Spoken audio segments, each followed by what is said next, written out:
I'm joined by Professor Karol Sikora. He's the medical director at the Rutherford Cancer Centre. I mean, Karol, you kind of guided talk through this period. You were there for some of the dark, dark days that the nation had to endure, but you were kind of the common sense angle, and they were trying to shut you up at every single sort of corner that you tried to go around. Is this COVID inquiry that, mind you, is costing the British taxpayer £160,000 per day, is this kind of doing anything to vindicate you? Absolutely nothing, Samara. It really is a disgrace that we're doing this. A bunch of lawyers, highly paid. It's a legal inquiry. This is not a legal issue. What we need to learn from COVID is how we could have done better. Because if it happens again, it won't be COVID, it may be another pandemic. We need to know how to handle it. And there are lessons to be learned, how decisions are made, how the politicians reacted, how the doctors reacted, how the public health teams, how the hospital. I'm an oncologist. I treat cancer patients, and they suffered under the rules of COVID, not from COVID itself, not the disease, but from the rules that were implied there, because the NHS shut down. To most cancer patients, it was difficult to get treatment. And as you know, early treatment for cancer is good, late treatment costs lives. So you're right, and a lot of those appointments were just simply missed. And I was actually talking to a doctor yesterday who was very much in favour of the strikes that are going to happen, and she said, "Oh, it's only the appointments that they're going to miss, the daily, the sort of weekly checkups that people are going to miss. No, those are the actual integral appointments for things like detecting cancer." So you're right, it actually had a very, very horrible knock-on effect.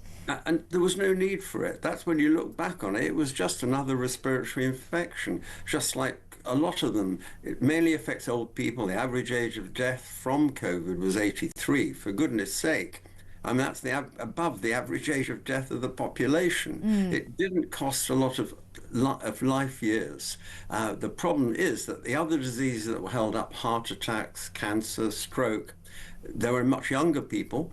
And so the life years lost by them was much greater. And the suicide rate skyrocketed as well. I think that's also worth mentioning. That's its own scandal, to be honest, in itself. I didn't know anyone personally really that died from COVID, but I did know a lot of people who had relatives that died from suicide because of the effects of all the lockdowns. I know. The psychology, especially on young people, adolescents, is profound. It lasts to this day. Mental health problems today still can be dated back to the COVID period. And I think the inquiry isn't addressing any of this. It's looking how Boris did this, or how the public health director, Chris Whitty, did that. This is sort of irrelevant. We need to look at the scientific basis of it. You could do the inquiry in 2 months, scientific production, paper published in the learned journal, British Medical Journal, Lancet, and we could have that as the Bible for the next pandemic. That's what's needed, not this, as you say, £160,000 a day. For goodness sake, this is a gravy train they're running there, paying themselves this money of no value to society, either in Britain or anywhere. You're right. And Jamie McIver, I see you nodding away there.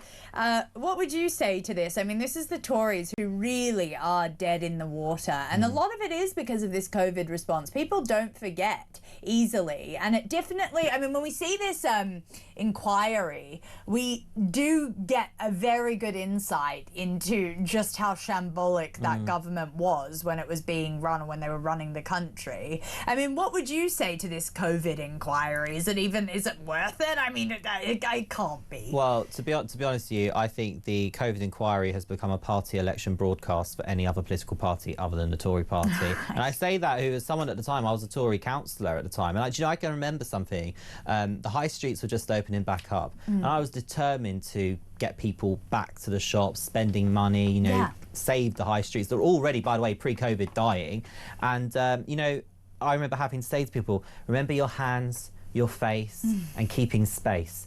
And you think to yourself, most normal people do that anyway. Most normal people are in their own, personal space. Most people do wash their hands when they sneeze. The government just went crazy for a period. Right. And you would think we had the most far-left socialist government in place. They were chucking money all over the place. They were encouraging people to do things that you should be doing anyway, like washing your hands when you go to the toilet. I mean, seriously. Yeah. And the worst thing about it was the people that were suffering. Elderly people, people like my grandparents who are social butterflies, suddenly their entire lives just put on hold, away from their grandchildren who they see all the time, away from their clubs and societies that they enjoy. By the way, those clubs and societies have never come back. Does anyone talk about the impact that has on the mental well-being of the elder population? Yes. Of course, the younger population. In Essex, I think we have the highest suicide rates in the country, which is just awful statistic. It certainly was a few years ago. And you sit there and you wonder, of course, COVID had an impact on this.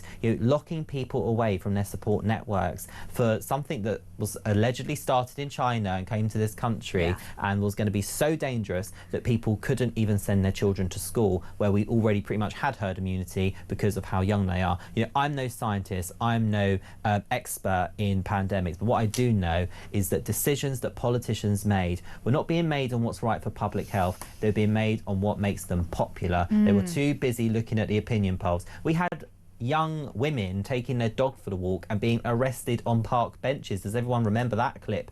Some really ridiculous, horrific stuff. But the people that suffer the most are people like this guest's patients, people that already had serious health issues and they were unable to get treatment. And how many diagnoses have we missed and still don't know about? People that are coming now to find that they've got healthcare issues that may well have been detected earlier on if we'd been screening and all that stuff hasn't stopped during the pandemic. You're right. And where the hell was the investigation into China and where this originated from? Because I know that there have been sort of multiple let's just say reports, and the WHO is trying to be held to account. I know Australia thought, oh, we might launch an investigation into where COVID originated. Oh wait, China just kind of slammed down that iron curtain and said don't even. I don't think that it's a controversial thing to say that it was kind of some sort of biomedical weapon that was used against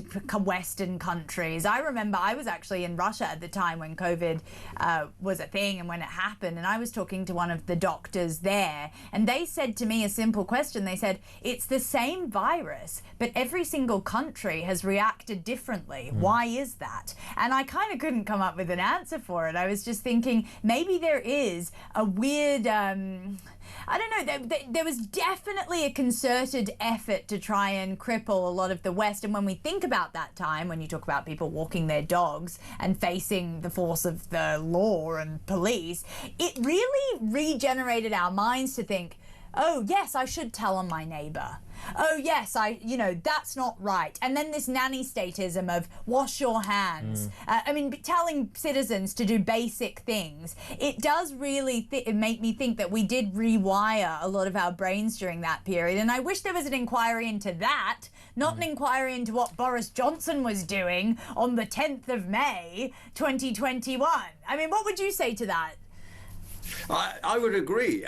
We need a scientific inquiry, not a legal inquiry. Yes, Not what evidence were they given, what decisions did they make, and how we can avoid it in future. You're quite right, Samara, about the China business. The Institute of Virology in Wuhan was an experiment to try and weaponize a virus. It was partly funded, ironically, by the National Institutes of Health in Washington. It was American money partly doing that. It was a reasonable project, but unfortunately, what looks as though happened, the virus got out there, and it's never been properly explored how it got out, how it spread around the world. It spread on the aeroplanes from Wuhan to Beijing, and from Beijing to the west and to the east, everywhere.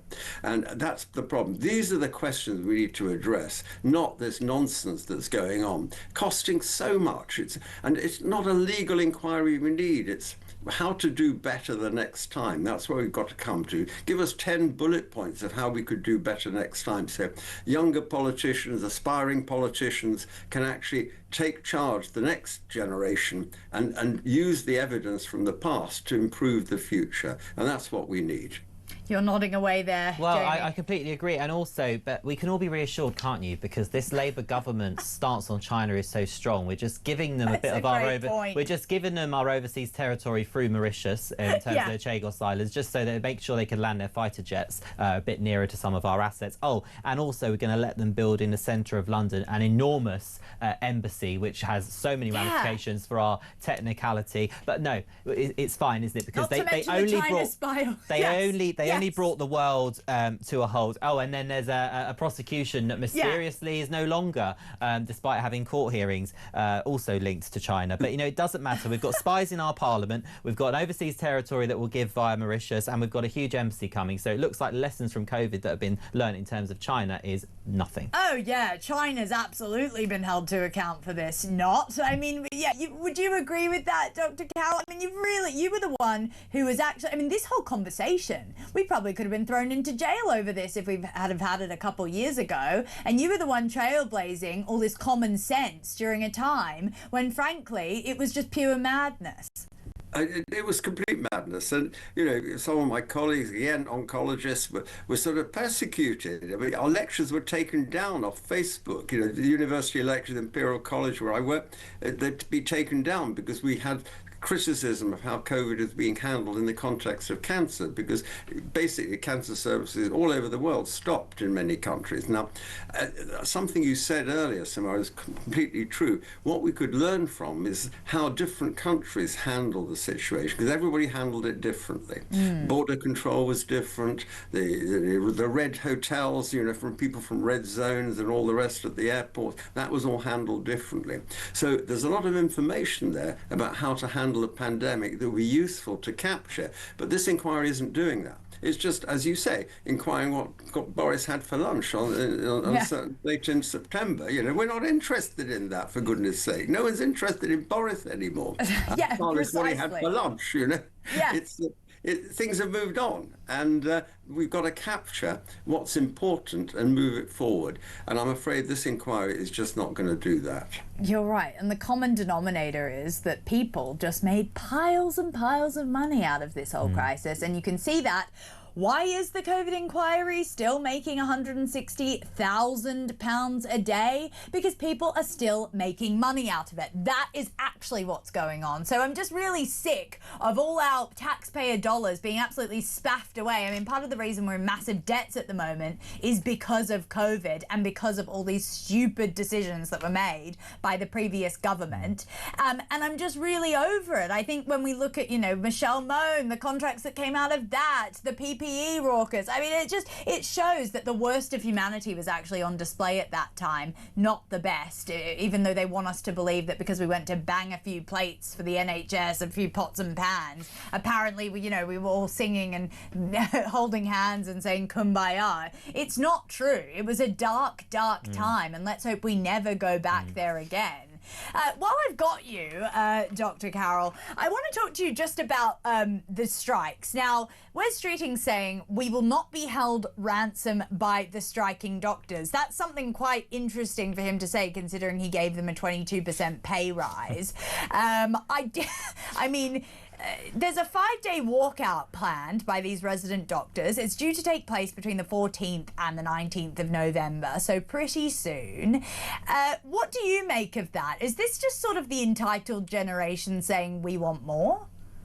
It's partly that. It's also total dissatisfaction with the NHS as it's currently run. The doctors have lost the ability to be part of a group anymore. I mean, in the old days, we worked what we called firms. You worked for a consultant, you have a group of junior doctors, first-year doctor, second year, maybe a fourth or fifth-year qualified doctor learning a specialty. And you were part of a team. And the team worked together with the nurses and other health professionals. That's all gone now. And people do shift work, they come in for 8 hours, they walk around in hospital scrubs, exactly like on the TV, and they don't feel part of a group. And I think we've lost that group feeling. And the NHS has really not helped. The bureaucracy is absolutely mind-blowing. Every year you do these stupid mandatory courses on DEI and so on. And it's so obvious. Nothing changes from year to year. You have to do the multiple choice questions and so on. So I think it's not just about money, it's about the whole system. And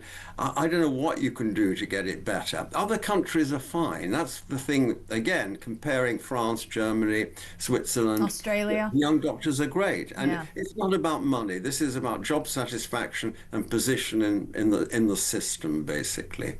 You're right about job satisfaction, but I spoke to one of these doctors yesterday, and she was very upset with me and my stance on the whole thing, and, you know, she wasn't very happy with her 22% pay rise. She obviously wanted more. She actually didn't have a ceiling. I went, oh, do you want a 70% pay rise? Do you want an 80% pay rise? She had no ceiling to how much she wanted of the British taxpayer money, but she also said some strange things like, oh, I have to be inspired every single day when I come into work, and I'm not inspired. And I'm thinking, wait a second, I'm not inspired every single day when I come into work. You know, she wants to, well, maybe, but I want work-life balance, all this and that. I mean, do you think this is really a generational thing? Because I don't actually remember your generation striking when for the NHS. Do you think this is more about the 9th place generation saying, I want more money and I want 100K on a starting salary? It's a material world now, much more so. I mean, most doctors in the good old days would almost work for free. They love doing it. They just like it should be about hospital life. And if you had to stay late, you'd stay late. I remember, cancelling dinner dates with my current wife. I've been married 50 years, by the way. But you're still married after cancelling those dinner dates. Because I'm stuck on the ward doing things, and it's different days. And I think the problem, they've got mixed up, whether it's money, whether it's job security, which is the specialist training, it's all got mixed up. And, streeting, I mean, the guy seems reasonable, he's clearly intelligent, he's trying to solve it. The trouble is they're fighting back all the time. Can you do it better? What I don't understand is why we don't have this problem in other countries. They've clearly got it right. They've got the training system right. The doctors are happy. They're not here. The system needs to change. And I think that's the focus in the NHS is about little careers for different professionals in the system, it's silos, instead of being a team effort to do the task, whether it's cardiac surgery or cancer treatment, doesn't matter what. It's the team that needs to do it. And we sort of lost that in the system, and so people are not happy. So we've got to get back that happiness factor, and it's not just about money. But it's a disaster because, as you know, waiting list 7.4 million is not going to go down from November the 14th. Dr. Karol Sikora, thank you so much for joining us. Oh my gosh, you were absolutely the voice of reason during the COVID pandemic, and it's just good that you still got a head on your shoulders there.